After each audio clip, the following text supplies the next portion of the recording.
श्रीमन्महागणाधिपतये नमः। सदा निम्बवृक्षस्य मूलादिवासात् सुधाश्रावणं तिक्तमप्यप्रियन्तं तरुं कल्पवृक्षादिकं साधयन्तं नमामीश्वरं सद्गुरुं సాయినాథం. సాయినాథ పరబ్రహ్మణే నమః.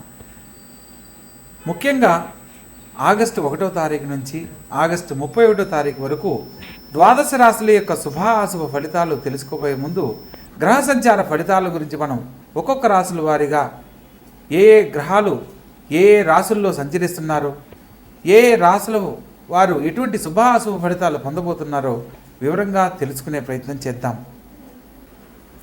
తదుపరి కర్కాటక రాశి.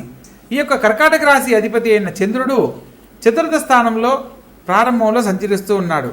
చతుర్థ స్థానాన్ని మాతృస్థానం అంటారు కాబట్టి తల్లికి విధేయులై ఉండండి. తల్లి మాటను జవదాటకుండా అనుసరించిన ప్రతి ఒక్కరికి కూడా చక్కని అవకాశాలు లాభిస్తాయి. తల్లితో ఎటువంటి వాగ్వివాదాలు చేయకూడదన్న సత్యాన్ని తెలుసుకొని నడుచుకోవాలి. ఆరోగ్య విషయంలో కడు జాగ్రత్తలు పాటించాలని సూచనగా తెలియజేయడం జరుగుతుంది. లగ్నంలో రవిబుధుల సంచార ఫలితంగా ముఖ్యమైన విషయాలలో ప్రతి పనిని ఎంతో చాకచక్యంగా వ్యవహరిస్తారు.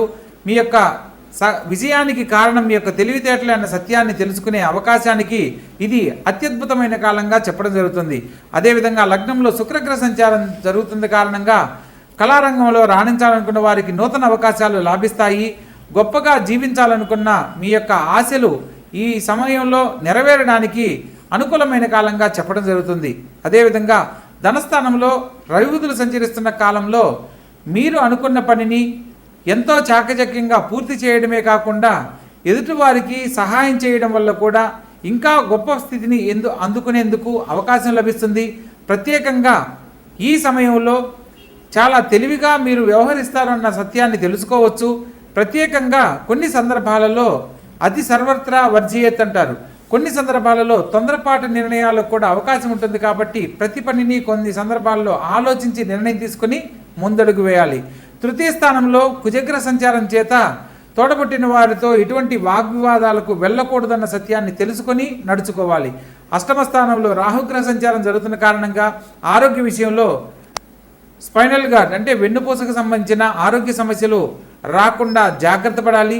ప్రత్యేకంగా ఆరోగ్య విషయంపై తగిన శ్రద్ధ తీసుకోవడం తప్పనిసరి అన్న సత్యాన్ని గుర్తించుకోవాలి.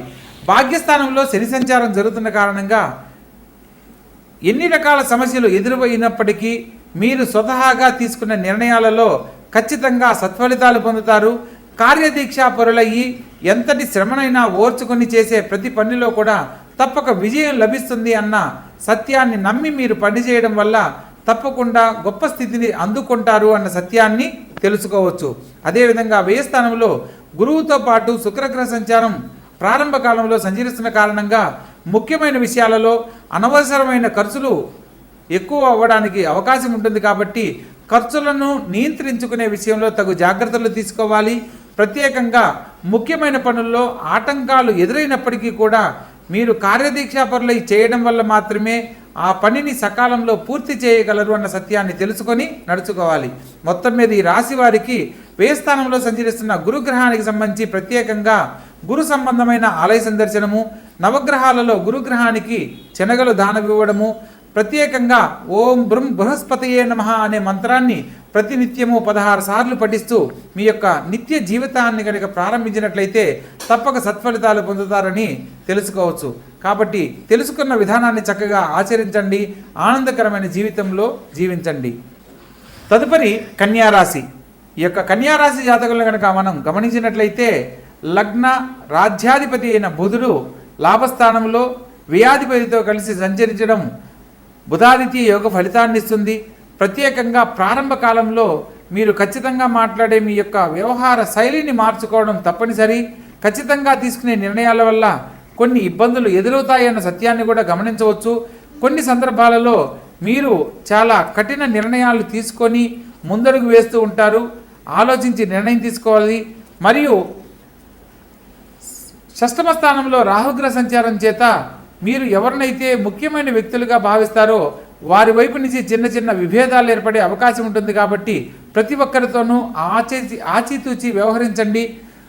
ఉద్యోగ వ్యాపార విషయాలలో పై అధికారులతోనూ మరియు వ్యాపార విషయాలలో తోటి భాగస్వాములతోనూ వాగ్వివాదాలకు వెళ్ళకూడదన్న సత్యాన్ని తెలుసుకొని నడుచుకోవాలి. అదేవిధంగా సప్తమ స్థానంలో శని సంచారం జరుగుతున్న కారణంగా కళ్యాణ జీవితానికి సంబంధించి ఎదురు చూస్తున్న వారికి వివాహ జీవితానికి సంబంధించి కొంత ఆలస్యం జరిగే అవకాశం ఉన్నప్పటికీ శని భగవంతునికి సంబంధించిన కొన్ని పరిహారాలు ఆచరించాలి. ప్రత్యేకంగా జీవిత భాగస్వామితో వాగ్వివాదాలకు వెళ్ళకూడదన్న సత్యాన్ని తెలుసుకోవాలి. ఈ సందర్భంలో అనుకోని సంఘటనల కారణంగా దాంపత్య జీవితంలో చిన్న చిన్న మాట పట్టింపులు ఎడబాటు ఏర్పడేందుకు అవకాశం ఉంటుంది. కాబట్టి ప్రతి విషయంలో కూడా సంయమనం పాటిస్తూ వాగ్వివాదాలకు లోను కాకుండా జాగ్రత్త పడాలి. అదేవిధంగా రాజ్యస్థానంలో చతుర్థ సప్తమాధిపతి అయిన గురుగ్రహ సంచారం చేత వృత్తి ఉద్యోగ వ్యాపారాలలో విశేషమైన లాభాలు పొందుతారు. ఉన్నతమైన పదవీ యోగ్యత లభిస్తుంది. గొప్ప జీవితాన్ని అందుకునేందుకు ఇది అత్యుత్తమమైన కాలంగా చెప్పడం జరుగుతుంది. లాభస్థానంలో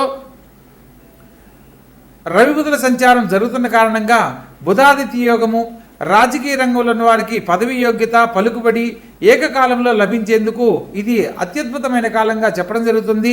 లాభస్థానంలో శుక్రగ్రహ సంచారం కూడా జరుగుతుంది. కాబట్టి ఆర్థికంగా సంతోషకరమైన జీవితాన్ని పొందడమే కాకుండా కుటుంబ సభ్యులతో విందు వినోద కార్యక్రమాల్లో పాల్గొనడము, నూతన కార్యక్రమాలను చేపట్టడం లాంటి అంశాలు ఎన్నో జరుగుతాయి.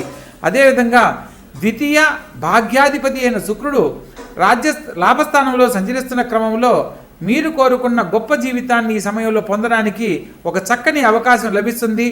తప్పకుండా ఆ సమయం కోసం వేచి ఉండి ఆ అద్భుతమైన జీవితాన్ని పొందాలని తెలియజేస్తున్నాను.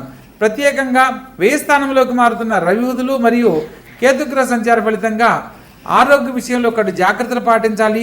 తండ్రి గారి ఆరోగ్యం పట్ల శ్రద్ధ వహించండి. తండ్రి గారితో ఎటువంటి వాగ్వివాదాలు చేయకూడదు. వృత్తి ఉద్యోగ వ్యాపారాలలో నూతన ఆలోచనలన్నీ ప్రస్తుతం మానుకోవడం ఎంతో తప్పనిసరి అన్న సత్యాన్ని తెలుసుకొని నడుచుకోవాలి. నూతనంగా వ్యాపార సంబంధమైన విషయాలలో పెట్టుబడులు కానీ ఇన్వెస్ట్మెంట్లు కానీ ఈ సమయంలో అస్సలు చేయకూడదన్న సత్యాన్ని తెలుసుకోవాలి. మొత్తం మీద ఈ రాశి వారికి అనుకూలమైన కాలంతో పాటు కొంత ఇబ్బందికరమైన పరిస్థితులు కూడా ఎదుర్కొనేందుకు అవకాశం ఉంది. కాబట్టి ప్రతిరోజు వ్యయ స్థానంలో సంచరిస్తున్న కేతుగ్రహానికి ప్రతిథి దేవతగా గణపతిని ఆరాధించాలి. మంగళవారం నాడు గణపతికి 7 ఎర్రని పుష్పాలు సమర్పించి ఓం గం గణపతియే నమః అనే మంత్రాన్ని ప్రతినిత్యము 21 సార్లు పఠిస్తూ ఉన్నట్లయితే ఈ మాసంలో ఎదుర్కొనబోతున్న అనేక రకాల సమస్యలన్నీ తొలగిపోతాయి. సాక్షాత్తు ఆ గణపతి యొక్క ఆశీస్సులతో ఉన్నతమైన జీవితాన్ని పొందడానికి చక్కని అవకాశము లభిస్తుంది.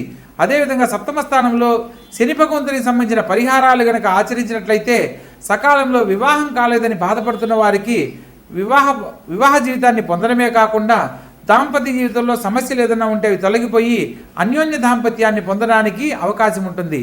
ప్రత్యేకంగా విష్ణు సహస్రనామ పారాయణ కూడా ఈ సమయం ఆచరించడం ఎంతో తప్పనిసరి అన్న సత్యాన్ని తెలుసుకోవాలి. చక్కగా ఆచరించండి. ఆనందకరమైన జీవితంలో జీవించండి.